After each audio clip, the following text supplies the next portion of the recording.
सुबह से लेके शाम तक अल्लाह की दी हुई रोजी, रोटी, मुर्गा, चिकन, मटन, कोरमा, बिरयानी, पुलाव ठूस ठूस कर खाने वालों और अपनी तोंद पर हाथ फेर करके डकारे लेने वालों, अल्लाह की रोजी 3-3 बार खाते हो और खुदा की इबादत करने के लिए तुम्हें शर्म आती है। अल्लाह फरमाता कद अफलह मन तज़क्का, यकीनन कामयाबी उसने पाई जिसने अपना दिल साफ किया। अच्छा, दिल कैसे साफ किया जाता है? साबुन से, लिक्विड से, सरफ से, आला से? जी नहीं। ब्रश रगड़ करके दिल साफ किया जाता है? जी नहीं। कपड़ा गंदा हो जाए तो कपड़ा साफ करने के लिए चीजें हैं जो इस्तेमाल में लाई जाती हैं। जब दिल गंदा हो जाए तो उसको साफ करने के लिए किस चीज की जरूरत होती है? तो सूफिया फरमाते हैं, औलिया फरमाते हैं, नबी फरमाते हैं, दिल के तज़किया के लिए खुदा से डर के शर्मिंदगी का आंसू गिरा लेने से दिल की कुदूरत साफ होती है। दिल साफ कीजिए पहले। और ये जितनी नफरतें हैं ना लोगों के बीच में, जो खाइयां हैं, खंदकें हैं, एक दूसरे के ताल्लुक से आदमी के दिन में, दिमाग में नफरत आई जाती है, सिर्फ इस बुनियाद पर है कि आदमी का दिल साफ नहीं है। दिल क्या है? गोश्त का एक टुकड़ा जो गालिबन 100 ग्राम का होगा, हर शख्स के बाएं पहलू में पसलियों के नीचे उल्टा लटका हुआ है। आका फरमाते हैं ये पूरी बॉडी का मॉनिटर है। अगर ये दिल सही है तो पूरी बॉडी सही है, और दिल गड़बड़ हो गया तो पूरी बॉडी गड़बड़ हो जाती है। आका फरमाते अला वही अल कल्ब, आगाह हो जाओ, दिल संभाल के रखना, दिल बचा के रखना। बिल्डिंगों की आराइश के लिए, लोकेशन दिखाने के लिए हम हर साल अपने बिल्डिंग की पुताई करते हैं, कलर करते हैं, पेंट करते हैं, खूबसूरत दिखे, बहुत खूबसूरत दिखे। ए लोगों, अगर घर में कचरा पाया जाता कमरों के अंदर, तो तुमने बिल्डिंग की सफाई, पुताई, कलर कर लिया है तो ये लोकेशन तो ठीक दिखता है, मगर गंदगी अंदर पाई जा रही है, अंदर। ऐसे ही ये खूबसूरत जुब्बा, शानदार लिबास, बेहतरीन कुर्ता, खूबसूरत बुशर्ट, ये लोकेशन तुम्हारा जो ऊपर का है ना, जो बड़ी क्रीम पाउडर, सफेद सफेद और जाने क्या क्या लीप पोत करके लोकेशन दिखाते हो। ओ लोगों, दिल में गंदगी, बुराइयों की, नफरतों की, बदकारी की, बेहयाई की, बेगैरती की, बेशर्मी की जब दिल में कुदूरत पाई जाती है, तो इस बाहर की बिल्डिंग को कलर करने से क्या फायदा होने वाला है? क्या फायदा होने वाला है? भले ही जुब्बा साफ दिखता है, टोपी अच्छी दिखती है, चेहरा खूबसूरत दिखता है, दिल अगर हमारा ठीक नहीं है, गंदगी उसमें मौजूद है, तो फिर दुनिया तुम्हें अच्छा तो कह सकती है, अल्लाह के नजदीक तुम अच्छे नहीं हो। इसलिए रब ने फरमाया क़द अफ़लह मन तज़क्का, कामयाबी उसे मिली जिसने दिल साफ किया। जिन्होंने दिल साफ किए हैं ना, सदियां गुजर गई कब्रों में गए हुए, दुनिया उनके कदमों में जा करके अपने कशकोले गदाई लेके भीख मांगती है। 825 साल का जमाना गुजर रहा है हिंदुस्तान के उस बेताज बादशाह की कलंदरे जमाना को अपनी कब्र में गए हुए, जिसे दुनिया मोइनुल मिल्लती व दीन कहती है, जो हिंदुस्तान का असली राजा कल भी था, आज भी है, सुबह कयामत तक रहेगा। उसकी चौखट पर देश के हर बाशिंदे की, चाहे वो छोटा हो या बड़ा हो, मंत्री हो कि संतरी हो या प्रधानमंत्री हो या सदर जमहूरिया हो, बड़ी ही आजिजी के साथ उसकी चादर पेश करने के लिए लोग लेके आते हैं। ये सदर की चादर है, ये प्रधानमंत्री की चादर है। ख्वाजा असली बादशाह तू है इस मुल्क का, तेरे कदमों में ये अकीदत की चादर नजर है, आबरू बचाए रखियो। ये दुनिया जानती है। तो जिन्होंने दिल साफ किए थे, खुदा ने उनके जलवे ऐसे बनाए, इंतकाल के 800 साल गुजरने के बाद भी उनके अकीदतों का चिराग दुनिया के लोगों के दिलों में आज भी जल रहा है। दिल साफ कीजिए लोग।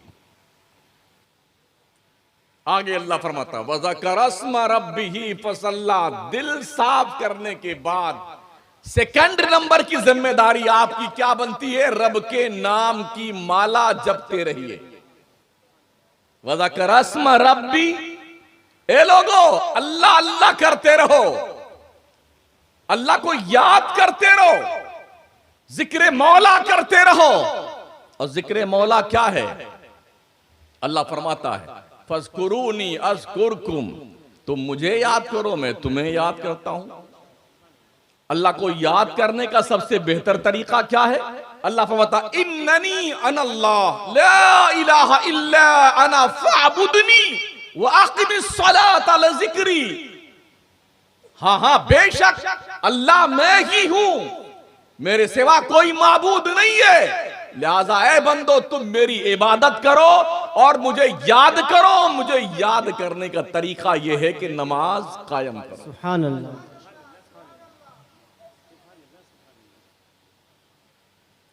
तो पहला काम क्या बताया गया? दिल साफ करो। दूसरा काम बताया गया अल्लाह के नाम की माला जपते रहो, अल्लाह अल्लाह अल्लाह अल्लाह करते रहो। और क्या करना है? वज़कर अस्मा रब्बिही फसल्ला, और नमाज कायम करो। इस आयत मुबारका में अल्लाह ने 3 बातों का हुक्म दिया है। दिल साफ करने का, जिक्र खुदा करने का और नमाज़ें कायम करने का। हम में से हर शख्स को चाहिए कि वो थोड़ी देर के लिए अपने बारे में गौर करे, क्या मेरा दिल साफ है?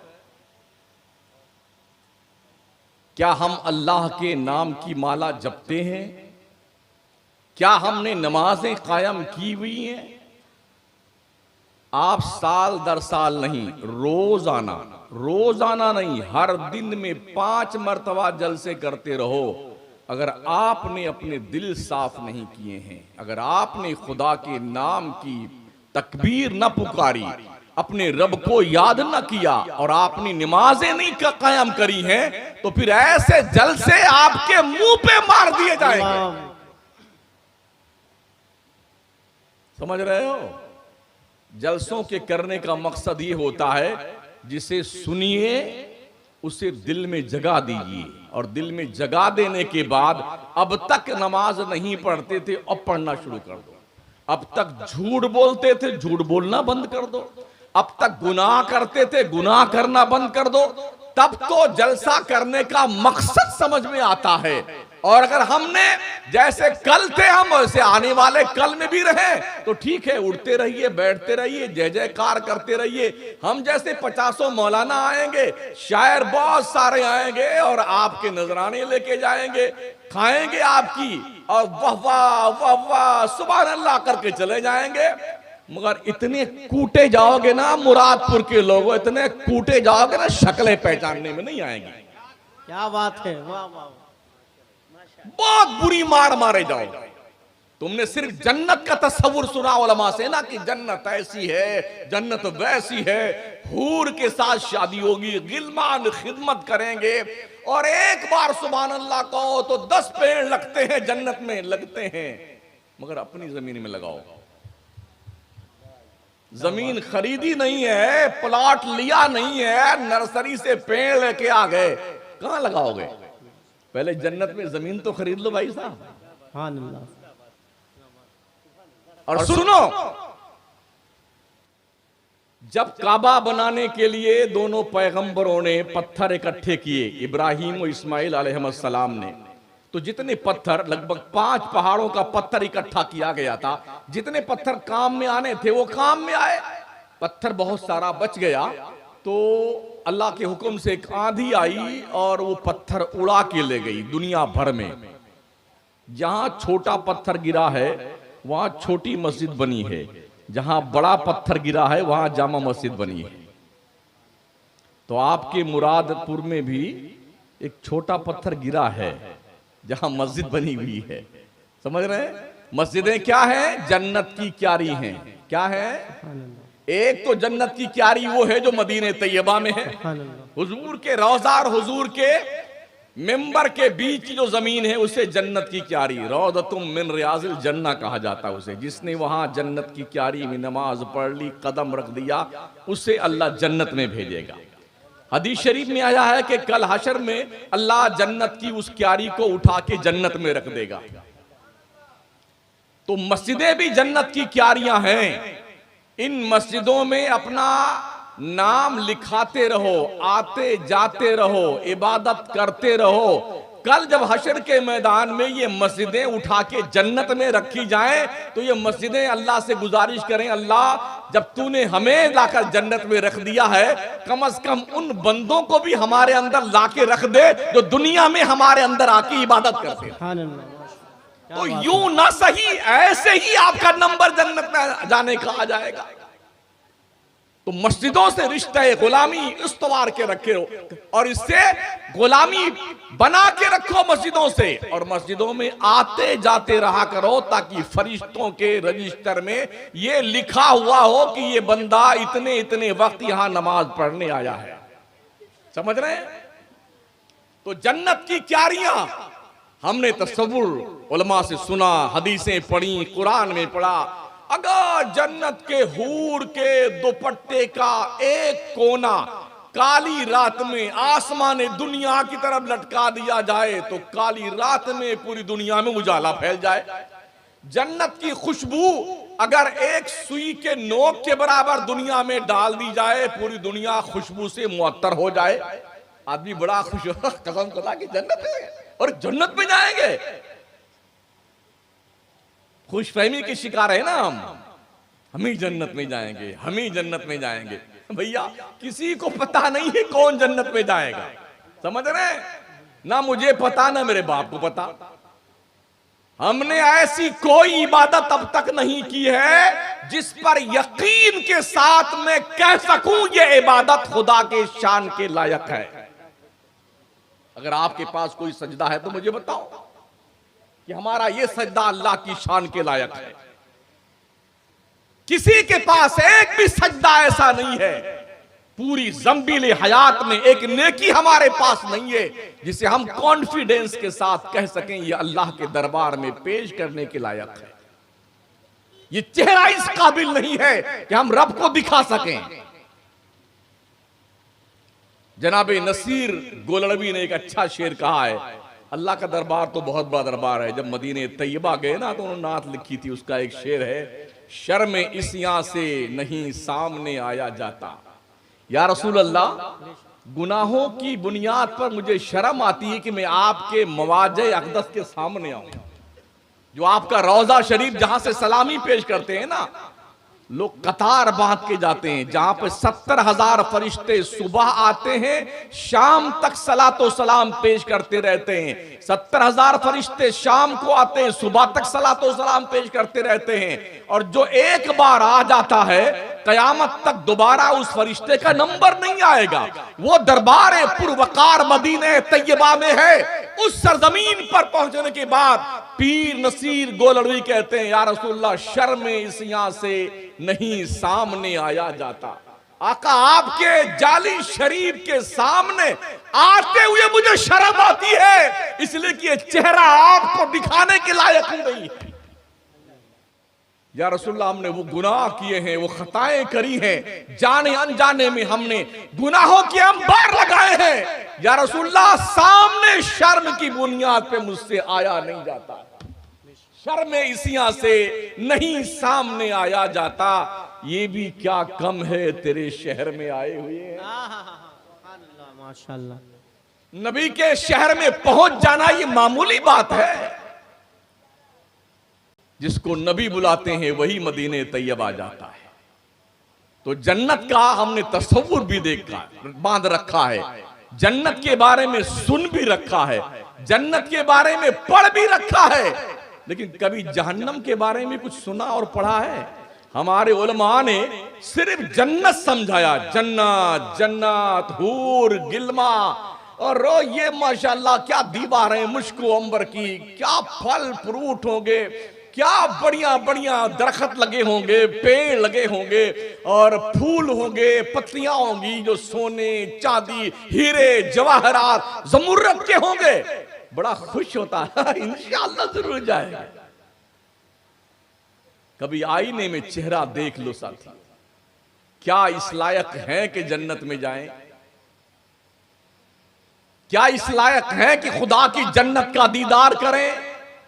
क्या इस लायक है कि हमारा नाम जन्नतियों की लिस्ट में लिखा जाए? जब आप सोने लगिए तो अकेले में तसव्वुर कीजिए और अपने जिंदगी भर के आमाल का एहतसाब कीजिए।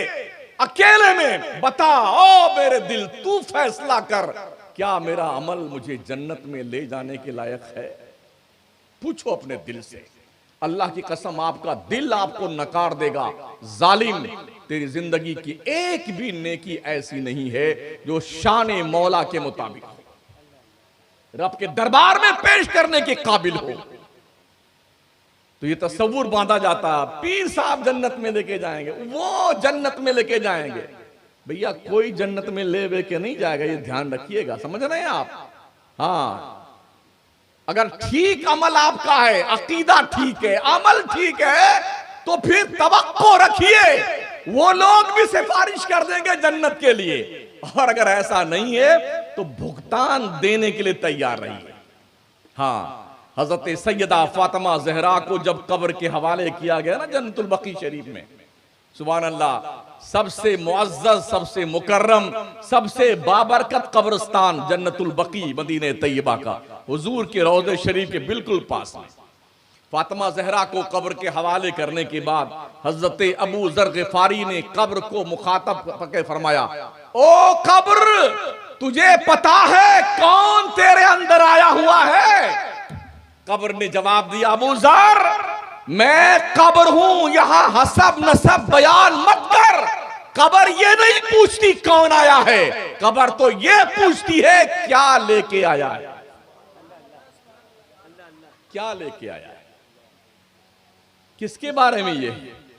वो खातूने जन्नत जिनके इशारे करम पर लाखों का लाख औरतें बख्शी जाएंगी, वो खातूने जन्नत जिनके चादरे ततहीर में छुपकर उम्मत की वो माएं बहनें बेटियां जन्नत की मुसाफिर बनेगी, जिन्होंने नबी का कलमा पढ़ा है। वो खातूने जन्नत, जैसा कि भी शोरा ने शेर पढ़े थे ना, मनादी निदा करेगा अहले मैशर, नजरें झुका लो फातिमा की सवारी 70,000 हूरों के झुरमुट में पुलसराज से गुजरने वाली है, और ऐसे गुजर जाएगी फातिमा ज़हरा जैसे बिजली चमकती है, बिजली कौंधती है, ऐसे गुजर जाएंगी। नजरें झुकाने के लिए सबको हुक्म दे दिया जाएगा। नबी फरमाते हैं, फातिमा तो सैयदुन निसाल आलमीन, मेरी बेटी फातिमा सारी दुनिया की औरतों की सरदार है। उसके बावजूद भी कब्र का जवाब सुनिए। अगर फातिमा ज़हरा के हवाले से कब्र का ये जवाब है, तो मुरादपुर और कुर्बो जवार के रहने वाले लोगों, मुझे बताओ, जब तुम कब्र में जाओगे तो तुम्हारे बारे में कब्र का जवाब क्या होगा? तुम्हारे बारे में कब्र का क्या जवाब होगा? फरमाया गया, हदीस शरीफ का मफहूम है, कब्र कहती है, ओ बंदे, मेरे अंदर आने की तैयारी कर रहा है ना, मैं वो हूं कीड़े मकोड़ों का घर, मैं डेड बॉडी खा जाती हूं, हड्डियां भी गला देती हूं, चमड़े सड़ा देती हूं, और सुन ले कान खोल करके, तेरा वजूद मिटा दूंगी मैं, और ऐसे दबाऊंगी कि तेरे दाहिने तरफ की पसली बाएं तरफ की पसली में घुल मिल जाएगी। ये कब्र का अजाब है, कब्र का अजाब। वो जहन्नम, कब्र की बात तो ये, अभी मरने से लेकर के कयामत, जब नफ़क़े सानिया, जब सेकंड मर्तबा इसराफील सूर फूकेंगे ना, उस वक्त फिर जिंदा होंगे और फिर उसके बाद उठ करके हश्र के मैदान में चलेंगे। तब तक हमें अपनी कब्र में ही रहना है। कब्र भी डेड बॉडी नाप के बनाई जाती है, मरने वाले इंसान की बॉडी नापी जाती है, उसी के हिसाब से बस थोड़ा सा साइड में जगह दे करके आगे पीछे बस इसको लपेट दो, कपड़े में लपेट के चुपचाप लिटा दो। अब सारे लोग यही पढ़ के आते हैं, मिन्हा खलकनाकुम व फीहा नुईदुकुम व मिन्हा नुखरिजुकुम तारतन उखरा। तुम जानो, तुम्हारा अमल जाने, तुम्हारा काम जाने, हम तो यहीं तक तुम्हारे साथी थे। बोलो बोलो लोग, आज तक क्या किसी मर्दे मैदान ने अपने बाप की कब्र में कोई चिराग रखा? आज तक किसी भी चाहने वाले ने अपनी मां की कब्र में गद्दे बिछाए? आज तक किसी चाहने वाले ने अपनी बेगम की कब्र के अंदर रोशनी का कोई इंतजाम किया? कोई ऐसी लगाई उसमें? जी नहीं, कुछ भी नहीं। नंगी कब्र की पीठ होती है, उसी की कब्र की गोद में बंदा अपने चहीतों को सुला के आ जाता है, फिर पलट के नहीं देखता कि उसके साथ क्या होता है, पलट कर नहीं देखता। इमाम अहले सुन्नत फरमाते हैं, अंधेरा घर, अकेली जान, दम घुटता, दिल उकता था, खुदा को याद कर बंदे, वो साथ आने वाली है। नबी रहमत फरमाते हैं मफ़हूम हदीस, कब्र के अंदर जब मुर्दे पे अजाब होता है, अगर वो आवाज दुनिया के इंसान सुन ले तो उनके कान के पर्दे फट जाएं और लोग बेहोश होकर जमीन पे गिर पड़े, लोगों की मौतें वाक़ई हो जाए। कब्र के अंदर जो आवाज होती, जो मुर्दा चीखता और चिल्लाता है, ओ मेरे घर वालों, मुझे तन्हाई में कहां छोड़ के जा रहे हो, अंधेरे में कहां छोड़ के जा रहे हो? नमाज वो नुस्खा कीमिया है, जब तुम मरोगे तो तुम्हारी कब्र में रोशनी का इंतजाम ये नमाज करेगी। तुम मरोगे, तुम्हारे दिल के साथ उनसियत का, मोहब्बत का सलूक ये नमाज करेगी। नमाज खूबसूरत शक्ल सूरत में जवान की शक्ल में आएगी। मुर्दा पूछेगा, अल्लाह की बंदे तेरा भरा, अल्लाह तेरा भला करे, तू कौन है? मेरे घर वालों ने मुझे छोड़ दिया, मेरे बेटे मेरी कब्र में ना आए, मेरा बाप नहीं आया, मेरे रिश्तेदार नहीं आए, मेरी बेबी नहीं आई, बंदे तू कौन है? मेरी मोहब्बत में यहां बैठा हुआ है। तो जानते हो वो हसीन शक्ल सूरत वाला नौजवान बंदा कहता है, अल्लाह के बंदे तू मुझे नहीं पहचानता, मैं तेरी नमाज हूं, तेरे सब लोगों ने तेरे साथ छोड़ दिया ना, हम तेरी नमाज हैं, तेरी कब्र में रोशनी भी लेके आए हैं और तेरी दिल बस्तगी का सामान भी हम लेके आए हैं, जिसे तुम यूं समझ के छोड़ देते हो। अक्सर तादाद हमारे जवानों बूढ़ों ने 2 रकत नमाज जुम्मा की पढ़ी, ये रवाना भगे। दिन भर बेटा लिए मोबाइल बैठा रहता पागलों की तरह, लगता दिमाग का स्क्रू ढीला हो गया इसका, और मस्जिद में नमाज पढ़ने के लिए 2 रकत पढ़ने के लिए आता है। हया कर बंदे, अल्लाह से हया कर, तो शर्म आनी चाहिए परवरदिगार से। खुदा की जमीन पे रहता है, खुदा के आसमान के नीचे रहता है, अल्लाह की दी हुई रोजी खाता है, उसकी दी हुई सांस लेता है। क्या ख्याल है आपका, ये गर्मी का टेम्परेचर अगर और 5-7 पॉइंट बढ़ जाए, आपका हाल क्या होगा? ये ऐसी तो इसकी ऐसी तैसी हो जाएगी, कूलर किसी काम का नहीं होगा, और आप ऐसे मरेंगे ना जैसे मछलियों के तालाब में मछली मारने वाली दवाई डाल दी जाए और उलट पुलट करके मछलियां मर जाएं और सतह आप पर तैरने लगे। ये हश्र हमारा हो जाए अगर ये टेम्परेचर खुदा बढ़ा दे। सूरज चौथे आसमान पर है और अभी उसकी पीठ आसमान दुनिया की तरफ है, अगर उसका चेहरा इस तरफ हो जाए तो इसकी रानाई का हाल क्या होगा, इसकी तपिश का आलम क्या होगा? कभी आपने सोचा है? ये हवा जो चल रही है ना, अगर ये हवा बंद कर दी जाए तो हम बावले हो जाते हैं। इसको क्या समझते हैं? अल्लाह जब हवा चला देता है थोड़ी देर के लिए, हल्की सी हवा चलती है ना, तो ऐसा लगता है कि आदमी को ओह अरे जन्नत की हवा, मजा आ गया, कसम खुदा के बड़ा अच्छा लगा, ओ बड़ा सुकून मिला, का ठंडी ठंडी हवा। वो हल्की हवा जो चलती है ना, इस पंखे से लाख गुना ज्यादा बेहतर होती है, फरहत बख्श होती है, सेहत बख्श होती है। अल्लाह 1 पैसा नहीं लेता उस हवा का आपसे। पानी पीने की कोई कीमत नहीं है, सांस लेने की कोई कीमत नहीं है, डॉक्टर वेंटिलेटर पे डाल करके मौत हो जाने के हफ्ता भर बाद का भी पैसा मरदूद वसूल लेता है घर वालों से, जबकि मर गया है 1 हफ्ता पहले इंसान, और 7-7 दिन 10-10 दिन जो है उस आदमी, मरे हुए आदमी को मशीन पर रखकर पैसा वसूलता है। क्या ख्याल है आपका? रब ने ये जो चीजें दी है ना, गुर्दा, कलेजी, अतड़ी, पचौनी, तिल्ली, जिगर, मैदा, लंग्स और जी ये उंगलियां, 365 जोड़, फिर इनके अंदर नसों का जो है सिस्टमेटिक निजाम, पैर के अंगूठे से लेकर रीढ़ की हड्डी के साथ जो नसों का जुड़ाव हमारे दिमाग से, और फिर दिमाग को 365 रगों से अल्लाह ने बड़े अच्छे ढंग से बांध रखा है।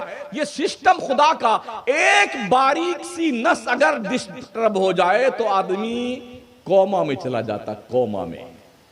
कई लाख रुपए देने के बाद फिर भी वो रुतबा, वो वक़्त, वो मकाम नहीं मिलता है, थोड़ा थोड़ा डिस्टर्ब रहता है आदमी ऑपरेशन करवाने के बाद भी। आप यूं समझते हैं कि सब ऐसे ही हो गया है, ऐसे ही हो गया आप, ऐसा नहीं। खुदा के लिए पहचानो अपने आप को। जहन्नम जिसको खुदा ने अपने नाफरमान बंदों और काफिरों मुशरिक लोगों के लिए बनाया, तैयार किया, बिना तौबा के मर गए ना मुसलमान, सुन ले। और इस उम्मीद पर अगर तुम हो कि मरने से पहले तौबा कर लेंगे, तो मुझे बता दीजिए कि मरने से पहले आप तौबा करने पाएंगे ही कि नहीं पाएंगे। अगर कोई लाइसेंस आपके पास है, जी जब बूढ़े होंगे तब दाढ़ी रखेंगे ना, जब बुड्ढों से कौन दाढ़ी अब तो रख लीजिए थोड़ा देखते हैं जवानों, हाँ इंशाल्लाह बूढ़े होंगे तब दाढ़ी रखेंगे, नमाज में इंशाल्लाह, बिल्कुल जब बूढ़े होंगे तब नमाज पढ़ेंगे। क्या खबर है आप, क्या एहसास नहीं होता है कि आप बूढ़े होने भी पाएंगे कि नहीं होने पाएंगे? या जवानी में आपका टिकट कट जाएगा तो बुढ़ापा का इंतजार करते करते चले जाएंगे आप? सरकार महबूब इलाही निजामुद्दीन औलिया फरमाते हैं, बंदे जवानी में इबादत कर, जवानी में, बुढ़ापे में इबादत नहीं करेगा तो क्या करेगा? घर में तेरे बच्चे नहीं पूछेंगे, तू खांसता घर में आएगा ना, लोग जाओ ना बाहर, बाबा कहां करके पका रहे हो दिमाग हमारा, बाहर जाइए बैठिए, जहां भैंस बांधी जाती है, जहां गाय बांधी जाती है, जहां बैल बांधे जाते, वहां जाके बैठिए। वो बुढ़ा बेचारा खांसता वो बाहर आता है। ये बुढ़ापे में कदर होती, इल्ला माशाअल्लाह जो बच्चे अपने माँ बाप के वफादार हैं उनकी बात नहीं करता, वरना अक्सरियत आज की तारीख में ये है कि माँ बाप को लोग बोझ तस्वुर करते हैं कि इन्होंने तो अपनी जिंदगी जी ली है, अब हमें अपनी चॉइस के साथ अपना जीवन बसर करना है, अपने हिसाब से हम जिंदगी गुजारेंगे, जिएंगे। माओ और बापों को लोगों ने आश्रम हाउस में डालना शुरू कर दिया है, ओल्ड हाउस में जाओ, अब यहीं रहो, हम घर में अकेले रहेंगे, मियाँ बीवी, डोकरे, बूढ़े बाबा, अब्बा हुजूर, बूढ़ी अम्मा, आप आश्रम में रहिए। एक बूढ़ी माँ को, एक बूढ़े बाप को सिर्फ खाना तो नहीं चाहिए ना, सिर्फ पानी नहीं चाहिए। एक बूढ़े बाप और माँ को बेटा भी चाहिए, बेटे की बीवी भी चाहिए, बेटों के बेटे और बेटियां चाहिए, बेटियां भी चाहिए और बेटियों के बच्चे भी चाहिए। उन बच्चों के बीच में रह करके बूढ़े बाप, दादा का, परदादा का दिन और रात का लम्हा खैरियत से गुजर जाता है। मगर बुरा हो वेस्टर्न कल्चर का, वहां का हाल यह है पूरे यूरोप में कि जैसे बच्चा पैदा होता है तो माँ बच्चे से बेपरवाह हो जाती है। इसलिए कि हमने अपने दोस्तों सुना जो वहां पढ़ाते हैं यूरोप में, उन्होंने कहा जिस दिन बच्चा पैदा होता है उसी दिन से बच्चे को इतना गिफ्ट मिल जाता है, इतने खिलौने मिल जाते हैं, दोस्त, अहबाब, हुकूमत, पैसा उसी दिन से उसकी तनख्वाह जारी हो जाती है और उसके लिए आया मुतय्यन होती है, आया खिलाती पिलाती, वही दूध पिलाती बाहर का। माँ बाप फ्री है, कोई मतलब नहीं। माँ बाप ने बच्चों को बचपन में अपना प्यार न दिया। जब बच्चे 18 साल को पार करते हैं यूरोप में और उनकी शादियां होती हैं, वो बच्चे अपने माँ बाप को उनके बुढ़ापे में प्यार नहीं देते हैं, उन्हें ओल्ड हाउस में डाल के आते हैं। जैसी करनी वैसी भरनी। बदकिस्मती से ये बीमारी हमारे मुल्क हिंदुस्तान में भी आ गई है। हिंदू, मुस्लिम, सिख, ईसाई सबके यहां ये बुराई पाई जा रही कि लोग अपने बूढ़ों को बोझ महसूस करते हैं, जबकि हम जानते अपने बचपन में हमने देखा है कि बच्चे अपने बड़ों से सीखा करते थे। कहीं बूढ़े बैठे होते थे तो उनके बीच आके छोटे छोटे बच्चे बैठते थे, बूढ़े उनको कुछ कहानियां सुनाते थे, कुछ अच्छी बातें बताते थे, तो बच्चे उनसे सीखते थे। आज इतना एडवांस हो गया जमाना, बूढ़ों उड़ों के पास तो कोई आना ही नहीं चाहता है। वो समझते हैं ये वेस्टेज माल है, इनको साइड में कर दो, क्योंकि एक मोबाइल की दादी अम्मा हर आदमी घर पे मौजूद है। एक एक घर में 5-5 मोबाइल, 10-10 मोबाइल, 8 जितने कैंडिडेट उतने मोबाइल। और लॉकडाउन लगाने के बाद तो अब तो छोटे छोटे बच्चे भी ऑनलाइन, जो ऑफलाइन नहीं पढ़ते हैं उन्हें ऑनलाइन पढ़ाने के लिए इतना बड़ा बड़ा मोबाइल संभाला दिया गया है। 18 महीने के बच्चों को मैंने देखा खूब धाड़े मार के रो रहे होते हैं ना, मोबाइल को सिर्फ दिखा दीजिए ऑटोमेटिक लगा, जैसे उनका आंसू वहीं रुक जाता है। बहुत खुश होता बच्चा। ये कहां सीखा उसने? ये कहां सीखा है? जब वो पेट में मां के था तब उसने सीखा है। गौ से पाक मां के पेट से पैदा हुए थे तो 18 पारे के हाफिज बन के पैदा हुए थे। बख्तियारे काकी पैदा हुए तो 14 पारे के हाफिज बन के पैदा हुए थे। पूछा था शहजादो तुमने ये कुरान कहां याद किया? जवाब ये दिया था मेरी माँ 18 पारे की हाफिजा थी। जब वो माँ पढ़ती थी ईशा के बाद कुरान, 18 पारे पढ़ने के बाद बिस्तर पे जाती थी, मैं अपनी माँ के पेट में रह करके 18 पारे सुन सुन करके मैंने याद कर लिए। बख्तियार काकी फरमाते मैंने अपनी माँ के पेट में रह करके 14 पारे जबानी याद कर लिए कुरान के। लोगों, अगर बच्चे 14 और 18 पारे माँ के सुन करके माँ के पेट में रहकर याद कर लेते हैं और उसका ये असर मुरत्तब होता है बच्चों पर, तो माएं अगर उस पीरियड में जब बच्चे माँ के पेट में होते हैं अगर गाने सुनती हैं, फिल्मी दुनिया के अदाकारों के कल्चरें देखती हैं, उनके डायलॉग सुनती हैं, तस्वीरें नाचने वालियों की और नाचने वालों की देखती हैं, उनकी नंगी तस्वीरें, अर्धनग्न तस्वीरें, बेहया की तस्वीरें अगर ये देखती, क्या समझती हैं आप? क्या इसका साइड इफेक्ट आपके पेट में रहने वाले बच्चे पर नहीं पड़ेगा? क्या वजह है आज कोई ख्वाजा मोइनुद्दीन चिश्ती नहीं पैदा होता? क्या वजह है मखदूम इश्तिन्ना कोई नहीं पैदा होता? क्या वजह अब्दुल कादिर जिलानी कोई नहीं पैदा होता? क्या वजह है इमाम अहमद रजा कोई नहीं पैदा होता? वजह यह है जिन माओं की गोद से ऐसे हीरे मिलते थे कौम के, वो गोदें ऐसी लापरवाह, बेपरवाह, बेशरम और बेहयाई और बेगैरती की आमाजगाह बन गई है, जहां से ऐसा माल विकसित ही नहीं होता है। कहां से मिलेंगे बच्चे? मां की गोद पहली यूनिवर्सिटी है, पहली तरबियत गाह है, पहला स्कूल है। माओ तुम्हें अपने बच्चों पे ध्यान नहीं है? बच्चे पैदा हो जाएं तो उनका हाल ये होता है, जितने छोटे कपड़े बाजार में मिलते हैं उतने छोटे कपड़े लाए जाएंगे। टॉपर, चड्डी, बनियान, आधा जिस्म दिखता है आधा नहीं दिखता है। किसी का ऐसा दिखता है यूं ऐसे सैंडोनुमा बनियान। अरे अपने बच्चियों को बचपन से ही इस्लामी कल्चर बताओ कि एक फातिमा जहरा की कनीज का किरदार क्या होना चाहिए, हसनैन करीमैन का पाकीज़ा किरदार क्या था, ये बच्चों को बताओ अपने आप को।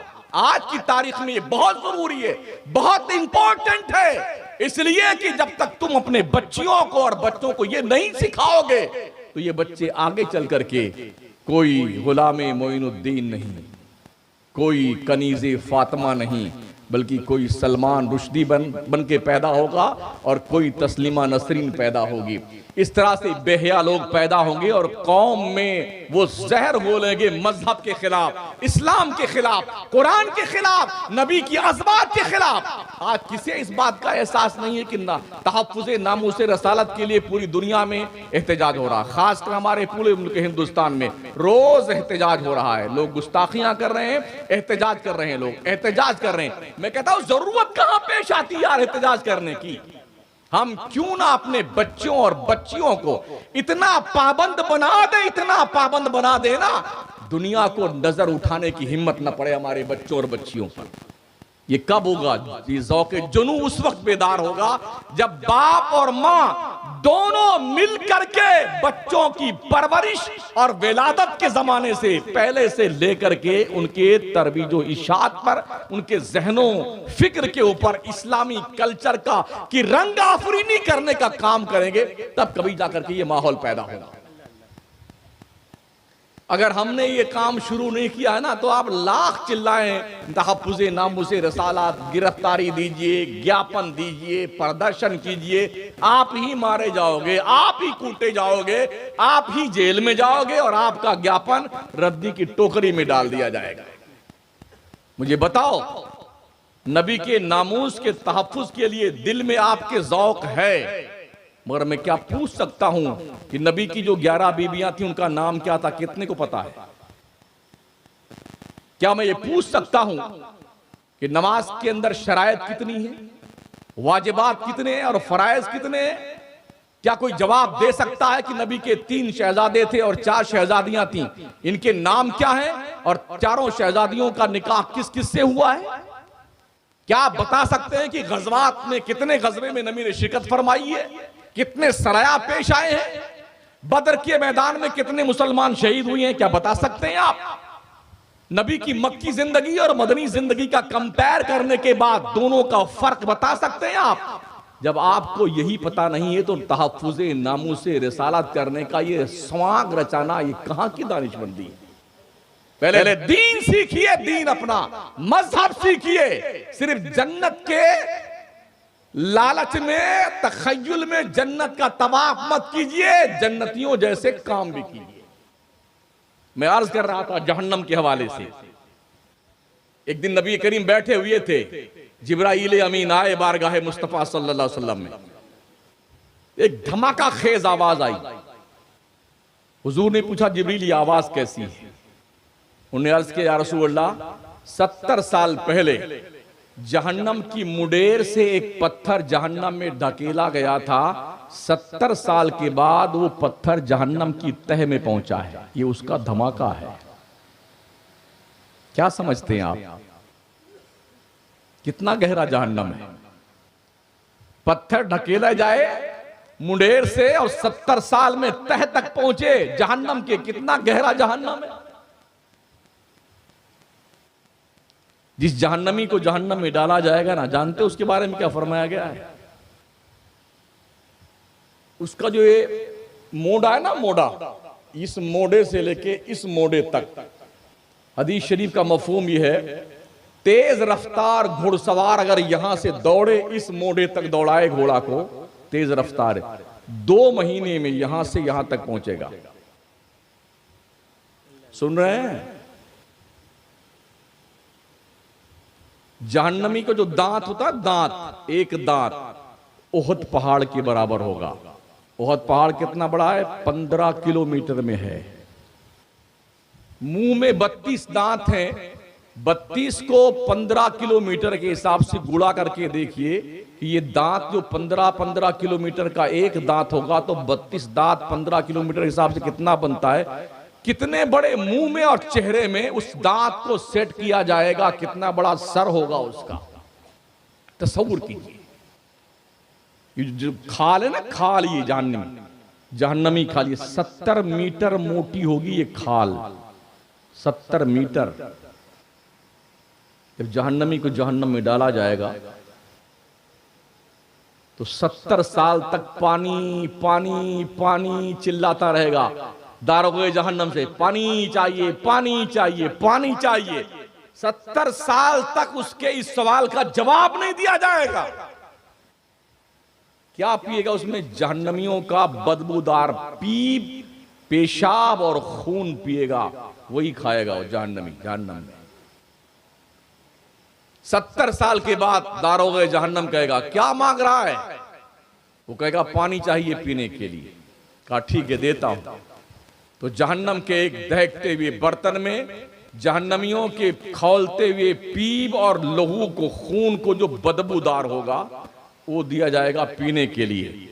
हदीस शरीफ में आया हुआ है, जब वो पीने के लिए प्याला मुंह के करीब लाएगा तो चेहरे का गोश्त सड़ करके, झड़ करके उसके प्याले में आ जाएगा और फिर उसी को पिएगा, वो उसी को पिएगा। जब वो पिएगा ना तो ये भी हदीस शरीफ में आया है, उसके पेट की अंतड़ियां सड़ गल करके पाखाने और पेशाब के रास्ते से बहने लगेंगी। डर नहीं लगता जहन्नम से?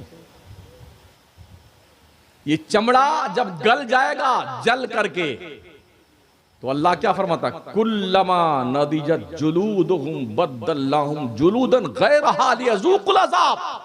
जब ये चमड़ा जो 70-70 मीटर मोटा होगा ये सड़ गल जाएगा तो ऐ लोगों हम फिर नया चमड़ा दे देंगे ताकि तुम्हें जहन्नम का अजाब चखाया जाए। तुम झुटलाते थे ना, तुमसे पूछा नहीं जाएगा जहन्नमियों, जहन्नम में जाने वालों तुमने दुनिया में क्या गुनाह किया था, नहीं पूछा जाएगा। जहन्नमी अपने चेहरे से पहचाना जाएगा। यूरफुल मुजरिमून बिसीमाहुम फयूखज़ु बिन्नवासी वल अक़दाम फबिअय्यि आलाइ रब्बिकुमा तुकज़्ज़िबान। जहन्नमी मुजरिम अपने चेहरों से पहचाना जाएगा, यानी उसके चेहरे पर उसका गुनाह लिखा होगा जो उसने दुनिया में किया होगा, खताएं लिखी होंगी। और जब मुजरिम पहचान लिया जाएगा तो फयूखज़ु बिन्नवासी वल अक़दाम, उसकी टांगे और उसकी पेशानी के बाल पकड़ करके जहन्नम में उसे फेंका जाएगा। तो तुम अपने रब की कौन कौन सी नेमत को झुटलाओगे? फिर कहा जाएगा हाज़िही जहन्नमुल लती युकज़्ज़िबु बिहल मुजरिमून। ओ जहन्नमी सुन, ये वही जहन्नम है जिसको तू मानता नहीं था और तूने बहुत हल्के में लिया था जहन्नम को ना, झुटलाता था कि ये मुल्ला लोगों की कहानियां हैं, मौलाना लोग तो ऐसे समझाया करते हैं, भला जहन्नम भी ऐसा कोई होता है? हाज़िही जहन्नमुल लती युकज़्ज़िबु बिहल मुजरिमून यतूफूना बैनहा व बैन हमीमिन आन फबिअय्यि आलाइ रब्बिकुमा तुकज़्ज़िबान। ये कंडीशन होगी जहन्नमी की। कुछ याद आ रहा है अपने बारे में? ओ जवानों, अपनी जवानियों पे फख्र और नाज करने वालों, हमने चश्मे ज़दन में लोगों को बेहोश होते देखा है, सेकंड नहीं लगता है पैरालिसिस होने में। अच्छा खासा इंसान ठीक ठाक चल रहा होता है और गिर करके तड़पने लगता है। हज़रते इमाम गज़ाली रहमतुल्लाह अलैह फरमाते हैं, ओ बंदो अपने रब को सजदे करते रहो, सजदे करते रहो, इसलिए कि अगर तुमने सजदे न किए तो सुन लो, हमने बगैर सजदे और बगैर रुकू की नमाज पढ़ने वालों को बहुतों को देखा है। आप देख लीजिए मस्जिदों में कुर्सियां लगी हुई हैं, हरमैन शरीफ जाइए तो हजारों कुर्सियां लगी हुई हैं, अच्छा खासा हट्ठा कट्टा आदमी है मगर वो ढंग से सजदा नहीं कर पाता है, रुकू नहीं कर पाता है। बैठा हुआ कुर्सी पे रुकू करना हुआ तो ऐसे थोड़ी मुंडी झुका लेता है, सजदा करना हुआ थोड़ी और थोड़ा ज्यादा झुका लेता है। कहीं ऐसा ना हो कि वो दिन आ जाए कि तुम सजदा करना चाहो, अल्लाह तुम्हें सजदा करने का मोहताज बना दे। कहीं ऐसा ना हो। डरो अपने परवरदिगार से। वो बंदे जो अल्लाह से डरते हैं अल्लाह को बहुत पसंद है। अल्लाह उन बंदों से प्यार करता है जो अल्लाह से डरने वाले हैं। खुदा से कांपते रहिए, अल्लाह से लरसते रहिए, और अल्लाह ने डरने वालों के लिए इनाम रखा है। इन्ना लिल मुत्तकीन मफाजा हदाइक व अअनाबा व कवाइब अतराबा व कासन दिहाका। उठाइए कुरान शरीफ 30वां पारा सूरह नबा शरीफ है। अल्लाह फरमाता बेशक डरने वालों के लिए इन्ना लिल मुत्तकीन मफाजा, कामयाबी है। हदाइक व अनाबा, जन्नती बगीचा है और अंगूर के दरख्त हैं, उसमें गुच्छे लटक रहे हैं। वह कवाइब अतराबा, एक खास उम्र की कुंवारी औरतें हैं जो तेरे निकाह में दी जाएंगी जन्नती। वक्कासन दिहाका, तुझे पीने के लिए जन्नत का शराबे तहूर दिया जाएगा। अल्लाह से डरने वालों, ये तुम्हारा इनाम है।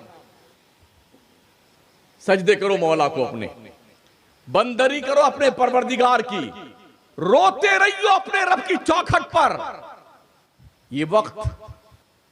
ये वक्त वो है जब अल्लाह वाले जाग करके खुदा को राजी करते हैं। ये तहज्जुद का वक्त है। और जानते हो तहज्जुद का वक्त क्या होता है? कबूलियत का वक्त होता है। जितने भी अल्लाह वाले रहे हैं ना, वो तहज्जुद की नमाजें पढ़ते थे। हजरत शेख सादी शिराजी रहमतुल्लाह ताला अलैह, बुलबुल शिराज, अपने बेटे के साथ तहज्जुद के लिए उठे, तहज्जुद की नमाज पढ़ने के लिए। नमाज दोनों ने पढ़ ली। बेटे ने कहा, अब्बा हुजूर, ये कितने लोग बेकार लोग हैं जो नमाजें नहीं पढ़ते तहज्जुद की। हम दोनों बाप बेटे नमाज पढ़ रहे हैं, ये लोग नमाज नहीं पढ़ते हैं। तो बाप ने कहा, बेटे इससे बेहतर था तू नमाज ही नहीं पढ़ता। खुदा के दरबार में तन्हाई में इबादत करने के लिए उठा है, फिर भी तू दूसरों के ऐब देख रहा है, फिर भी तू दूसरों का आंगन झांक रहा है, दूसरों के गरीबान में टटोल रहा है। इससे बेहतर था तू तहज्जुद ना पढ़ता। कम अज कम इस वक्त तुझे दूसरों के ऐब नहीं दिखने चाहिए थे। तो अपने मौला को राजी करने के लिए उठा है ना, तो दूसरों की फिक्र क्यों करता है? हम में से कितने ऐसे लोग हैं जिन्हें अपनी आंखों का शहतीर नजर नहीं आता है। वो दूसरों का ही झोपड़ा देखा करते हैं, दूसरों का घर देखा करते हैं, दूसरों के घर में झांका करते हैं, दूसरों के बारे में सोचा करते हैं। बंदे, तू अपने बारे में सोच। तुझसे नहीं पूछा जाएगा फलां साहब के बारे में क्या ख्याल है, तुझसे नहीं पूछा जाएगा फलां कमेटी वालों के बारे में तेरा क्या ख्याल है, फलां नकीब के बारे में तेरा क्या ख्याल है, फलां शायर के बारे में तेरा क्या ख्याल है। तुझसे नहीं पूछा जाएगा, तुझसे तेरे बारे में पूछा जाएगा। सुन लो मुरादपुर के लोगों, हदीस शरीफ में आया, जब तक बंदा अपनी जिंदगी के एक एक लम्हे का हिसाब नहीं दे देगा अल्लाह को, तब तक उसे पैर उठाने की इजाजत नहीं दी जाएगी।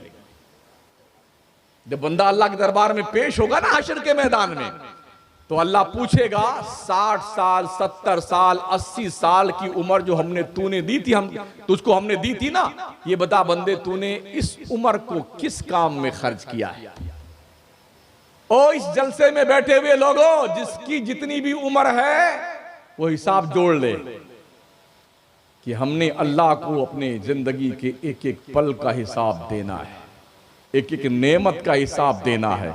अल्लाह फरमाता, सुम्मा लतुसअलुन्ना यौमइज़िन अनिन नईम, हम तुमसे अपनी हर नेमत के बारे में जरूर पूछेंगे, तुमने हमारी नेमत का इस्तेमाल कैसे किया है।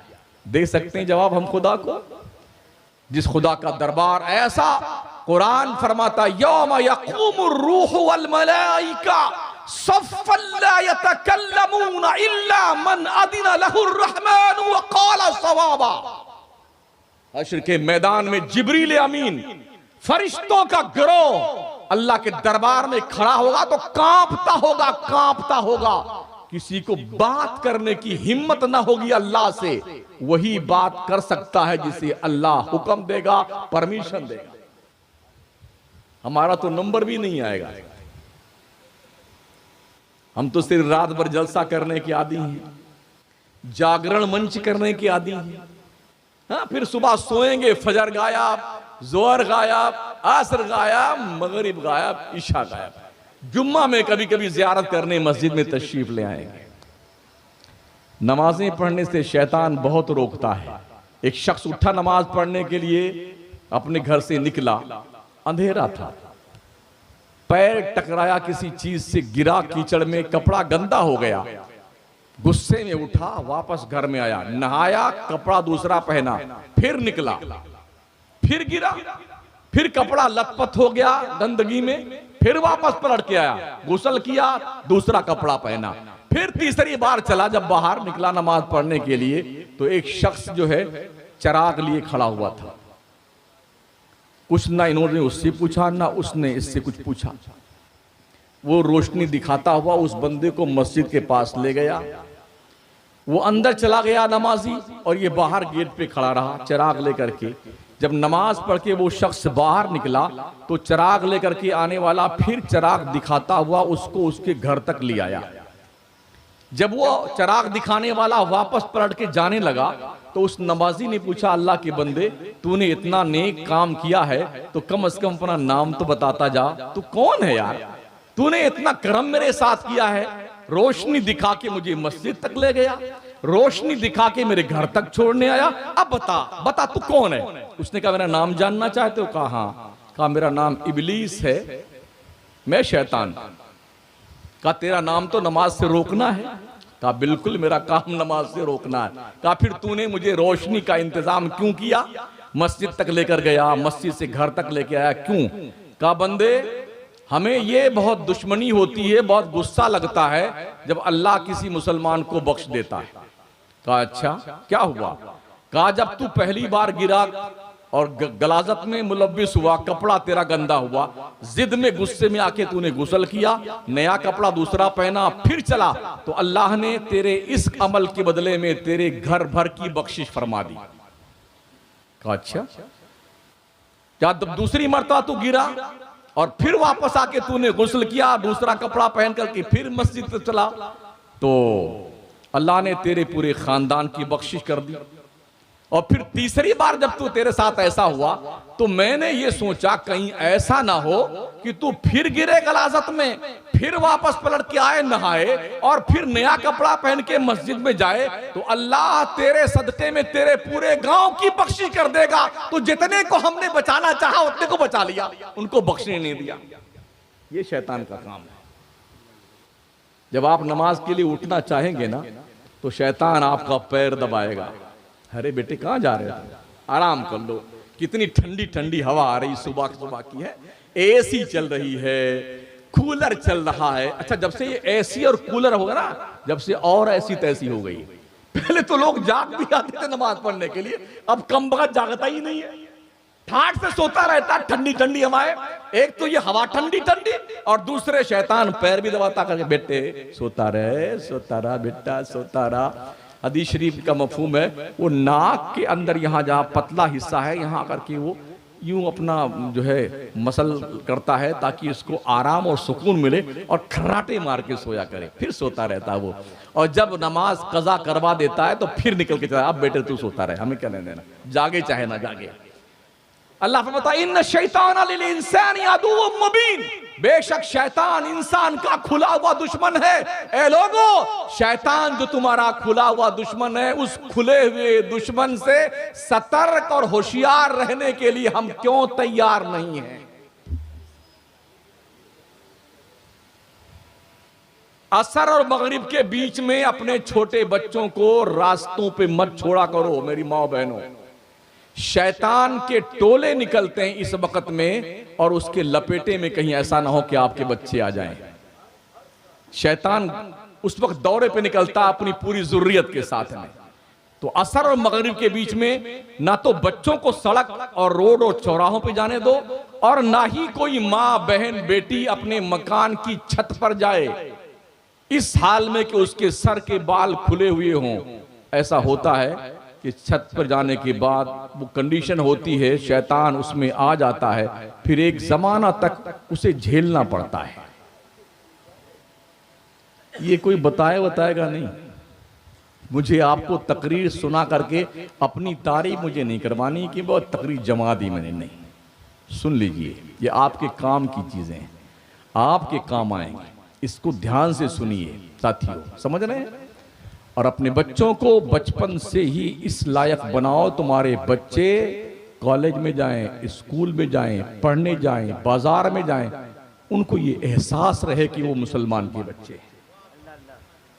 अपनी बच्चियों को शुरू से ही ये सिखाओ, खाला के लड़के के साथ, मामू के लड़के के साथ, भले ही वो 8-5 साल का ही क्यों ना हो, दूर रखो, हाथ ना मिलाने दो, क्लोज होके खेलने मत दो, बच्चियों को हिदायत दो, बच्चों को हिदायत दो।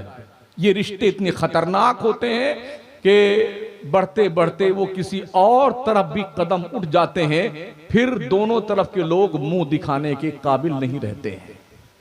आका करीम अलैहिस्सलाम ने इसीलिए फरमाया है जब बच्चे और बच्ची 10 साल के हो जाएं तो इनके बिस्तर अलग कर दो। 2 भाइयों को एक बिस्तर में सोने मत देना, भाई और बहन को एक साथ बिस्तर पे मत सोने देना, 2 बहनों को एक साथ बिस्तर में मत सोने देना, इनके बिस्तर अलग कर दो ताकि अखलाकी बीमारी के शिकार न बनने पाए। सुन रहे हैं? इलाज कीजिए अपने दिमागी खलजान का, अपने आप के गिरदोपेश का जायजा लीजिए। हवाएं आपकी दुश्मन, माहौल आपका दुश्मन, मुआशरा आपका दुश्मन, नचनिए गवैये आपके दुश्मन, शैतान आपका दुश्मन, और इतने सारे दुश्मन आपके हैं। जिस तरह से 32 दांतों के बीच में जबान रहती है, ठीक है ना, 32 दांतों के बीच में जबान, फिर भी किस तरह से जबान अपने आप को दांतों से बचा कर रखती है, ऐसे ही 32 दुश्मनों के बीच में आप रह करके अपने आप को कैसे बचा कर रख सकते हैं, मुखलिस बंदे की हैसियत से ये आपकी जिम्मेदारी है सोचने की। कभी कभी ऐसा होता है, जबान कभी चूक जाती है तो दांत के नीचे दब जाया करती है, जख्म लग जाता है, एक आध बूंद खून भी निकल आता है, कभी गांठ भी पड़ जाती जबान में दांत के नीचे दबने की बुनियाद पर। अल्लाह ने दांत में उसमें जबान में हड्डी नहीं रखी है। क्यों नहीं रखी है जबान में हड्डी परवरदिगार ने? जबान में खुदा ने हड्डी इसलिए नहीं रखी है ताकि तुम्हारी जबान कड़वी और सख्त बोल ना बोले। ऐसे बोल मत बोलो कि कफन फाड़ के बोले, कफन फाड़ के बोलता यार। ये फरमाया गया, जराहातुस्सिनान लहत तयामु वला यल्तामु मा जरहल लिसानु। तलवार का जख्म तो भर जाता है, जबान से दिया हुआ जख्म नहीं भरता है। अगर आपके रिश्तों में दरार हुई है ना जख्मों की बुनियाद पर, जबान के जख्मों की बुनियाद पर, रिश्ते सुधर भी जाएं, गांठ तो लग जाती है। एक बंदे ने एक अल्लाह के बंदे से पूछा, एक बात बताइए कि सबसे ज्यादा ख्याल और ध्यान अल्लाह की रहमत को किस तरफ होना चाहिए, उस बंदे की तरफ जो बंदा नेकूकार अच्छा है, या उस बंदे की तरफ जिसने अपने गुनाहों से तौबा किया है और अब वो नेक बना है? तो इन दोनों में से सबसे ज्यादा अल्लाह की रहमत किस तरफ मुतवज्जे रहनी चाहिए?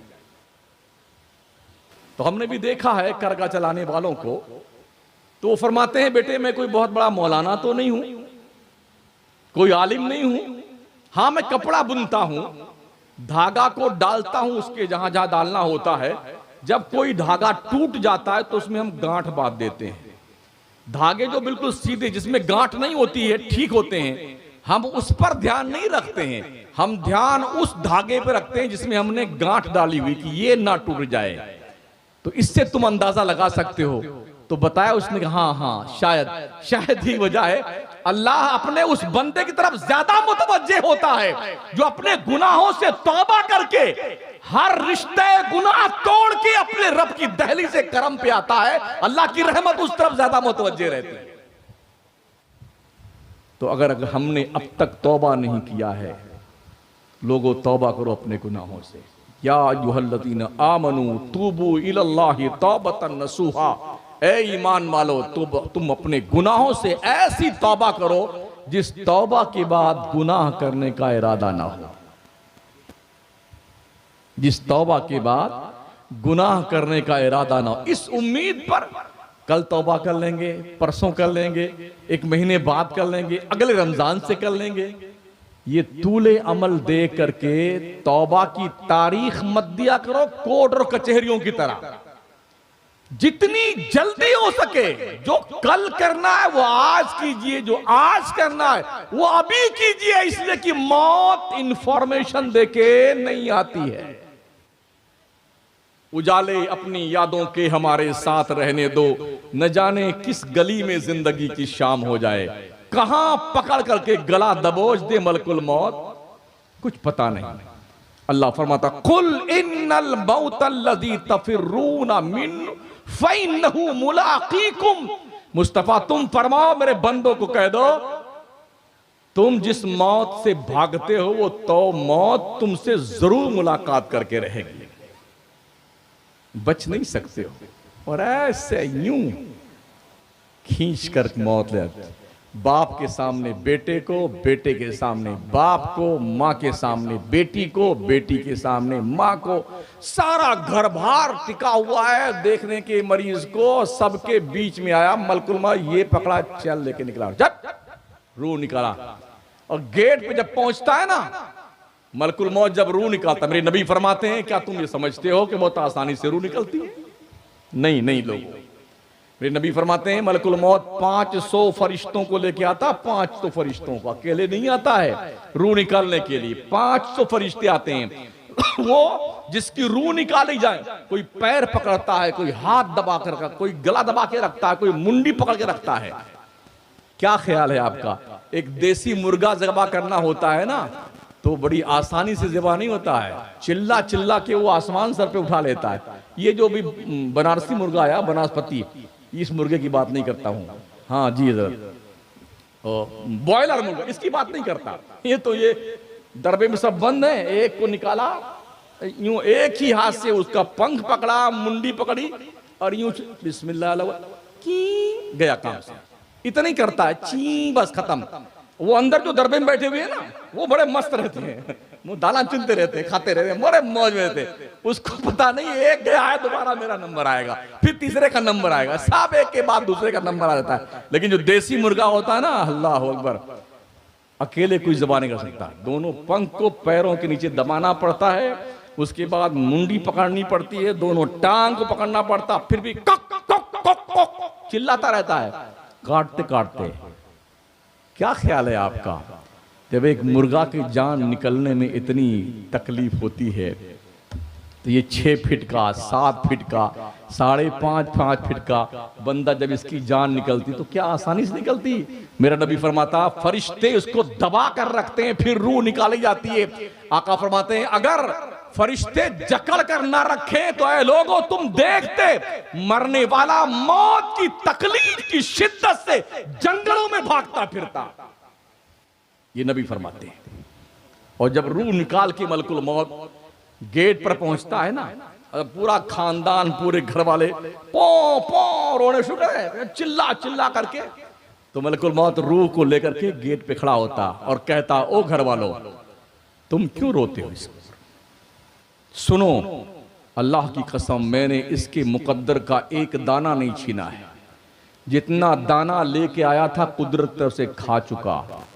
मैंने इसकी किस्मत में जो एक कतरा भी पानी था नहीं छीना है, जितना पानी पीना मुकद्दर था उतना पानी पी चुका, अब नहीं इसके मुकद्दर में पानी। मैंने इसकी जिंदगी की एक सांस भी नहीं छीनी है, जितनी सांस लेनी थी ले चुका। मैंने तो रब के हुक्म की पालना करी है। और रोने वालों सुनो, तुम इस पे रोते हो, आज मैं इसको लेके जा रहा हूं, कल मैं फिर आऊंगा तुम्हें लेने के लिए। ये हालत होती है साथियों। ऐ काश हम बेदार हों, जागें, गुनाहों से तौबा करें, अच्छे काम करें, नेक काम करें, भले काम करें, एक दूसरे से मिलजुल कर रहें, छोटे बड़े का अदब एहतराम करें। इस्लाम के पैगंबर ने फरमाया अकरिमु करीमा कुल्ला कौमिन, हर मजहब के बड़े की इज्जत करो, हर मजहब के बड़े का आदर व सम्मान करो, उसका इस्तकबाल करो। खबरदार खबरदार, किसी भी इंसान से नफरत मत करना। इस्लाम नफरत नहीं सिखाता, इस्लाम मोहब्बत सिखाता है, प्यार सिखाता है। ये मोहब्बत ही थी कि जिस हिंदुस्तान अखंड भारत को महमूद गजनवी, शहाबुद्दीन गौरी जैसे लोग फतेह न कर सके, 17 बार अटैक करना पड़ा महमूद गजनवी को, और शहाबुद्दीन गौरी मार खा के गया।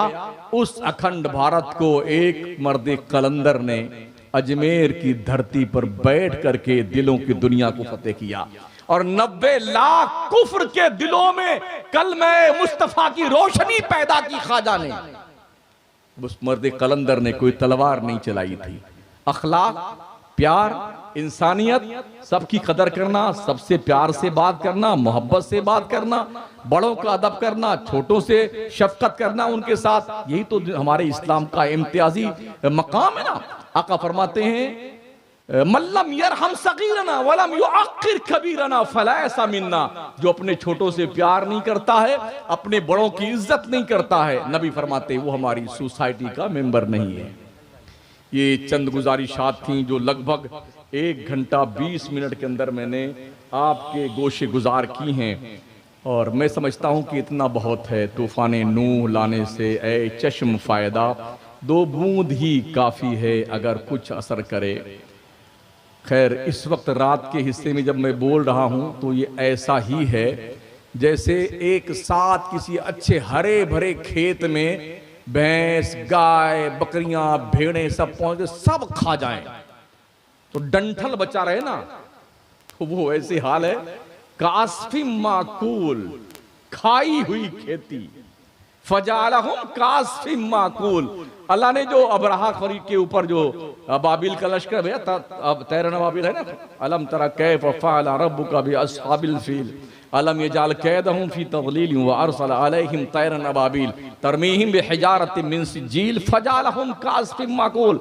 उन चिड़ियों ने, अबाबिलों ने अपने चोंच और अपने पंजों में चने के दाल के बराबर छोटी छोटी स्कट मिसाइल जो फेंकी ना अल्लाह के उन परिंदों ने, जद्दा की तरफ से आए थे, अरफात और मुजदलफा के बीच की वादी, वादी मुहस्सर में, ऊपर से कंकर गिराया था, सवार के सर पे कंकर गिरता, सर से जिस्म से चीरता हुआ हाथी के बदन को छेदता हुआ जमीन में घुसता गया। कैसे कर दिया उसने? का अस्फी माकूल, जैसे खाई हुई खेती है। तो जैसे खाई हुई खेती नहीं होती है, उस वक्त हम आपको गुफ्तगू करके कुछ समझा रहे हैं। खाई हुई खेती में कुछ हम खाद डाल रहे हैं, कुछ पानी डाल रहे हैं, हाँ कुछ कोशिश कर दें, ये हमने कोशिश करी है। मैं अपनी कोशिश में कहाँ तक कामयाब हूँ मुझे पता नहीं है, उसे आप समझ सकते हैं और जान सकते हैं। मैं मुबारकबाद पेश करता हूँ कि अब तक आप माशाल्लाह बैठे रहे हैं। मुझे इस पर फर्क नहीं पड़ता कि कितनी कुर्सियाँ खाली, मैं 5-5 आदमियों के बीच में 1-1 घंटा तकरीर कर देता हूँ। कभी कभी ऐसा भी हुआ, अभी 2-4 महीना पहले 3.5 औरतें थीं, 4.5 औरतें, यानी 4 औरत और एक बच्ची 3-4 साल की, 2 मर्द और 1 या 2 मौलाना थे। 1-1.5 घंटा तकरीर करके उनके बीच में, इस तरह से कई जगहों पे होता है। तो हम 5 आदमी भी तकरीर कर लेते हैं और 10-10 लाख में भी करते हैं तकरीर। हमारी सेहत पे कोई फ़र्क नहीं पड़ता है। बस कुल मिला कर के ये है कि जितना अल्लाह मुझसे कहलवाना चाहता उतना हम कह देते हैं। कितना आप कैच करते हैं ये आप पर निर्भर करता है। मैं अदब के साथ माओ बहनों से गुजारिश करूंगा, आप भी नमाजें पढ़ा करें, सिर्फ मर्दों पे नमाज फ़र्ज नहीं है, ठीक है ना? आप पर भी नमाज फ़र्ज है। बच्चों को और बच्चियों को नमाज की तलकीन किया करो। जिस कौम के बच्चे मस्जिदों से गायब रहते हैं ना, समझ जाओ उस कौम का मुस्तकबिल अंधेर नगरी चौपट राज वाला हिसाब है। मर्दों जब तुम नमाज पढ़ने जाया करो ना, तो अपने साथ अपने छोटे बच्चों को लेके जाया करो मस्जिद में। आका फरमाते हैं 7 साल का बच्चा हो जाए तो उसकी नमाज की आदत डालो। बापो अपने बेटों को मस्जिद में लेके जाया करो, अपने साथ खड़ा किया करो। ऐसा नहीं है कि अगर 7 साल का बच्चा पहली सफ में खड़ा हो जाए तो आपकी नमाज नहीं होगी। हमने देखा है, अगर पहली सफ में कोई बच्चा खड़ा हो गया है, अब बाद में कोई बड़ा आता है ना, तो क्या करता है, उसको पकड़ता कंधे से, वो पीछे खड़े दूसरी सफ में डाल देता है। जब दूसरी सफ भर जाती तो फिर कोई पीछे, तो उसको तीसरी में घसीट कर देता है। ये हमारे अब्बा का घर नहीं है, अल्लाह का घर है, समझ रहे हैं? जो जहां खड़ा हो गया है ना, उस बच्चे को सरकाने की कोई इजाजत तुम्हें नहीं है। तुम चाहे मुफ्ती साहब हो, चाहे पीर साहब हो, चाहे मौलाना साहब हो, ये अल्लाह का घर है, हमारे और हमारे बाप का घर नहीं है। अल्लाह घर में सबको नमाज पढ़ने की इजाजत है। जो बच्चे हो, चाहे जवान हो, चाहे बूढ़े हो, नमाज पढ़ने उनको पढ़ने दो। तुम्हें आगे आना तो तुम पहले आते, अब क्यों आकर के बच्चे को हटा रहे हो? बच्चा क्या सोचेगा, यार हमारी इज्जत नहीं अल्लाह घर में? तो बचपन से अगर हम बच्चों के जहन पर ये खप्त सवार कर दें और खुदा के घर से उसे यूं दूर कर दें, यार हमारी इज्जत खुदा के घर में भी नहीं, लोग धक्का मार के हमको पीछे सब में कर दिया, तो क्या नमाजी बनेगा बच्चा? नहीं बनेगा। तो 7 साल का बच्चा हो जाए तो नमाज सिखाइए, 10 साल का बच्चा हो जाए नमाज ना पढ़े तो डंडा मार के नमाज पढ़ाइए। और माओ बहनों अपने बच्चियों को भी नमाज पढ़ने की आदत डालो। हाँ, बस ये इख्तितामिया है 2-3 मिनट के अंदर। हो सकता है बच्चे शोर मचाते हैं मस्जिद में, हम भी जानते हैं। हम कौन से फरिश्ते हैं? जब हम बच्चे थे तो हम भी यही बदतमीजी करते थे। आप बच्चे रहे होंगे, आप भी यही करते थे। भाई माँ के पेट से तो गौस पाक वली पैदा हुए थे, हम थोड़ी वली हैं यार। बख्तियार काकी वली पैदा हुए थे, हम थोड़ी वली हैं, है? अच्छा माशाल्लाह, देखिए अल्लाह सलामत रखे। अजान, अब आपसे गुजारिश है नमाज पढ़ के जाइएगा। अरे पढ़ेंगे नहीं पढ़ेंगे? देख रहे हैं कितनी ढीठ क्वालिटी के हैं। आप पढ़े ना, कितनी ढीठ क्वालिटी की हमारी सुननी है। बस सुन होता सुननी हमारा। फिर ये हमारे गला फाड़ने से कोई मतलब नहीं है। चीख के चिल्ला के हम चले जाएंगे। इतना ज़रूर है, ये कुर्सियाँ, ये खंबे, ये दीवार, यहाँ की घासें, ये सब अल्लाह के दरबार में गवाही देंगी। अल्लाह शमसुद्दीन ने, मौलाना शमशाद ने, फलां ने, सब ने इनको समझाया, इनने एक की नहीं सुनी, सुनी ज़रूर, अमल नहीं किया। तो हम भी पहुंच जाएंगे वहाँ। हाँ मेरे अल्लाह, हमने कहा था। फिर जानते हो, जो मरम्मत शुरू होगी ना तुम्हारी, इतने मारे जाओगे ना, इतने कि छठी का दूध याद आएगा तुम्हारे को। हाँ, अल्लाह का मुअज्जिन पुकार रहा, अस्सलातु खैरुम मिनन नौम, नमाज नींद से बेहतर है। नमाज नहीं, जब तुम नमाज की पाबंदी नहीं कर सकते तो मस्जिद तुम्हारा बाप बचाएगा? हाँ हाँ हाँ, बस कह दीजिए मज़ार हो चाहे ना हो, फर्जी वर्जी हो, बस चादर पहुंचाना है, चादर चढ़ाना है, फातिहा कराना है, धूमधाम करना है। हाँ हाँ हाँ हाँ, अल्लाह कभी नहीं पूछेगा तुमने चादर चढ़ाई थी कि नहीं चढ़ाई थी। अल्लाह कभी नहीं पूछेगा तुमने फातिहा दिलाई थी कि नहीं दिलाई थी। अल्लाह कभी नहीं पूछेगा तुम गरीब नवाज के यहाँ गए थे कि नहीं गए थे, गौस पाक के यहाँ गए थे कि नहीं गए थे। लेकिन ये ज़रूर पूछेगा रोज़ महशर के जाँ गुदास बुअद, अव्वलीन पुरुष से नमाज बुअद। सबसे पहले अल्लाह नमाज के बारे में पूछेगा, जिसके लिए मुअज्जिन पुकार रहा है, हय्या अलस सलाह, आओ नमाज की तरफ, हय्या अलल फलाह, आओ कामयाबी की तरफ। अस्सलातु खैरुम मिनन नौम, नमाज नींद से बेहतर है। अल्लाह तौफीक बख्शे, अल्लाह आपको हिदायत नसीब फरमाए कि नमाज़ें आप पढ़ें। माँ बहनों, आप भी नमाज़ पढ़ें, बच्चों को तलकीन करें, आप भी नमाज़ पढ़िए और तौबा कीजिए। पता नहीं है कि कब आपको अल्लाह की तरफ से बुलावा आ जाए। अस्तगफिरुल्लाह रब्बी मिन कुल्लि ज़ंबिन व अतूबु इलैह। एक दूसरे